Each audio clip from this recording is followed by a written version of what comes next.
जय हिंद दोस्तों, दिशा एकेडमी में स्वागत है आप लोगों का।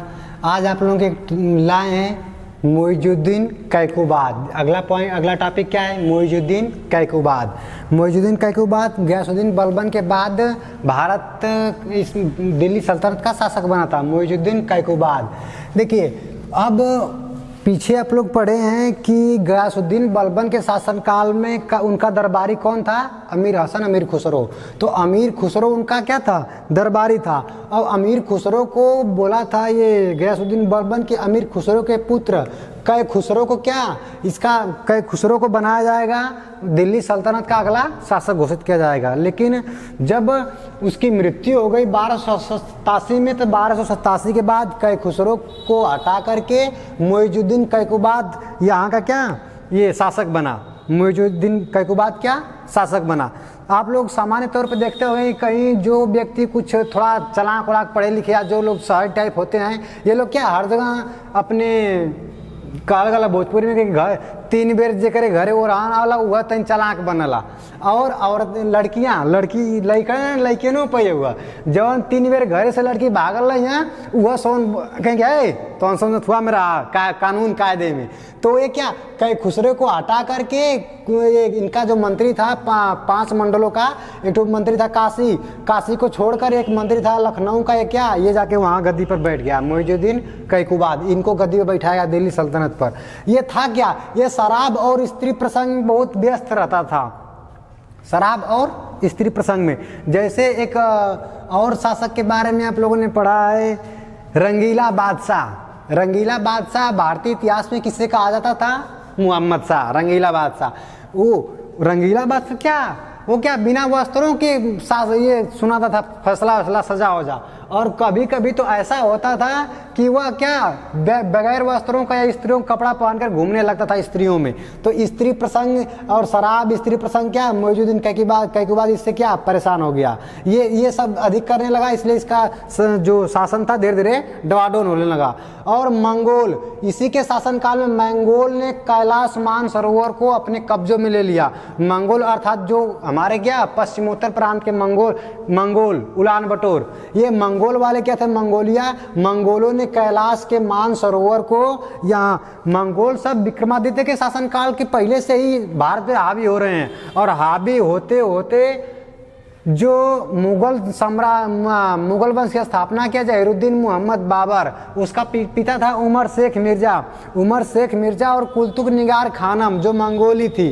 चंगेज खा के वंशज और मंगोलों और ये ताशकंदवाद दोनों के वंशज से, ये दोनों लोग बहुत बड़े लुटेरे थे मंगोल वाले। चंगेज खा के जो वंशज थे ये, और मुगलिया सल्तनत के जो उमर शेख मिर्जा तैमूर लंग से था, वो भी बहुत बड़ा ये डाकू था। अब 2 डाकुओं से जो पैदा हुआ तीसरा सबसे बड़ा डाकू, जिसका नाम था जहीरुद्दीन मोहम्मद बाबर। अब यही से लोग प्रयास करते करते 1526 में आए थे। तो मंगोलों ने चंगेज खा के वंशज किए, कैलाश मानसरोवर को अपने अधिकार में ले लिया, जो अभी तक हम लोग वहां से नहीं ले पाए हैं। अब तैमूर लंग जो उमर शेख मिर्जा के तैमूर लंग उसने पंजाब पर आक्रमण किया था। तैमूर लंग ने इसी के शासनकाल में, मुइजुद्दीन कैकुबाद के शासनकाल में पंजाब पर आक्रमण किया था। अब यह इसका सेनापति था जलालुद्दीन फिरोज खिलजी, जो खिलजी वंश की स्थापना किया था। इसका सेनापति था। खिलजियों से बहुत जूझता रहा, लड़ता रहा मुइजुद्दीन कैकुबाद। लेकिन लड़ने के बाद यह था ही ऐसा कि कोई गौर नहीं करता था इस पे। अब देखिए, इतना स्त्री प्रसंग, शराब, जुआ वगैरह नशा ये करता था कि इसको लकवा मार दिया। देखिए लकवा कैसे मारता है। लकवा देखिए, अब हाथ में पैर में कहीं अगर बरसात से, पानी से या फिर ये ठंडी से झुंझुनी पड़ जाए, एक जगह बैठने से जब खून होता है, जब खून नसों में प्रवाहित न हो पाता है तो ये झुंझुनी या रुझान रुखापन ये सब पड़ जाता है, सुन्न हो जाता है वहाँ का स्थान। और वह 24 घंटे तक अगर सुन रहा तो ये लोग कहते हैं बाई, जिसमें बाई घुस गई है। और वही बाई अगर 2 दिन से अधिक हो जाए तो ये बोलते हैं लकवा हो गया। लकवा पैरालाइसिस, ये भाग जैसा होता है वैसे सुन्न हो जाता है। ये लकवा ये लकवा ग्रस्त था, लकवा हो गया था इनको। इसकी मृत्यु 1290 ईस्वी में मोइजुद्दीन कैकुबाद की मृत्यु हुई थी। मोइजुद्दीन कैकुबाद की मृत्यु 1290 ईस्वी में हुई थी। और दिल्ली सल्तनत का सबसे बीमारू शासक किसे कहते थे? मोइजुद्दीन कैकुबाद को सबसे बीमारू शासक। अच्छा, ये एसएससी में एक बार पूछा गया कि अंतिम शासक कौन था? कैकुबाद। बहुत प्रश्न आया है, बहुत लोग प्रश्न किए हैं कक्षा में बैठकर कि ये मोइजुद्दीन कैकुबाद अंतिम था, ना कि क्यूमर्स। तो मोइजुद्दीन कैकुबाद, आप लोग उसके ऑप्शन में देखिए, ऑप्शन में क्यूमर्स है या नहीं है, तो कैकुबाद सही किया गया है। अंतिम शासक कौन था? क्यूमर्स। शमसुद्दीन क्यूमर्स पूरा नाम था, लेकिन उसमें ऑप्शन में क्यूमर्स नहीं है। लोग कई बार बोलते नहीं कैकुबाद सही है, बहुत लोग मारे भी थे। कैकुबाद ऑप्शन में था तब सही है, कैकुबाद सही किया गया है ये। इसके बाद आया शमसुद्दीन कैमूर। शमसुद्दीन कैमूर इसके बाद शासक बना। अब ये क्या था? ये इसी कैकुबाद का पुत्र था। अब जो जलालुद्दीन फिरोज खिलजी था, जलालुद्दीन फिरोज खिलजी ने ये कहा था कि कै खुसरो, जो इनका लड़का था अमीर खुसरो का, कै खुसरो को जब यहाँ गद्दी न दी गई तो यहाँ जो जलालुद्दीन खिलजी कहा कि अब इसके मरने के बाद, कैकुबाद के मरने के बाद क्यूमर्स, शमसुद्दीन क्यूमर्स को इसके मरने के बाद किसको? कै खुसरो को शासक बनाया जाएगा। लेकिन कै खुसरो और जलालुद्दीन फिरोज खिलजी दोनों लोग क्या थे? दोनों लोग साथी थे। अब हुआ क्या? जब कैकुबाद का पुत्र शमसुद्दीन कैमूर शासक बना, शासक बनने के बाद ये जलालुद्दीन फिरोज खिलजी को अपना क्या? संरक्षक नियुक्त किया, संरक्षक नियुक्त किया गया। अब देखिए, एक कहावत है कि भोजपुरी में जवने खाते अलगा बहनी हुआ परल बखरा। वही हाल इसमें जलालुद्दीन फिरोज खिलजी तो चाहता ही था कि क्या शमसुद्दीन कैमूर सब छोड़ दे, त्याग दे और शासक में। वास्तव में ये शासक जलालुद्दीन फिरोज खिलजी था, शमसुद्दीन कैमूर था सबसे भारत में सबसे कम वर्ष का शासक था, सबसे कम समय का। तो जलालुद्दीन फिरोज खिलजी क्या? संरक्षक नियुक्त किया। और ये सेवादारी प्रथा चलाया था। सेवादारी, हाथी और घोड़ों की पूजा करने के लिए सेवादारी प्रथा चलाया था। कौन?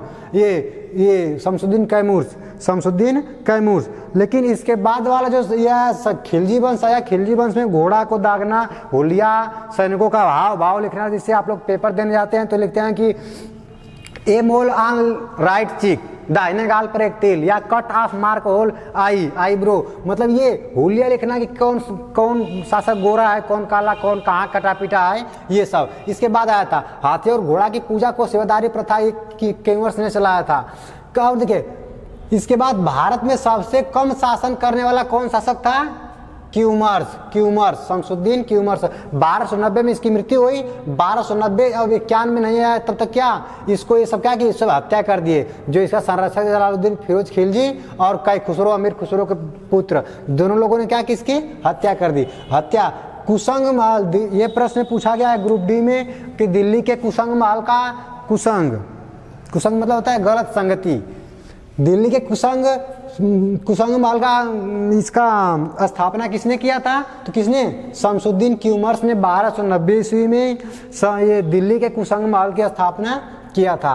अब इनकी हत्या कै खुसरो और जलालुद्दीन फिरोज खिलजी ने कर दी इलाहाबाद में। इसकी हत्या करने के बाद अब इसकी हत्या करने के बाद अब अगला खिलजी वंश की स्थापना हुआ और खिलजी वंश में जलालुद्दीन फिरोज खिलजी पहला शासक बना। धन्यवाद।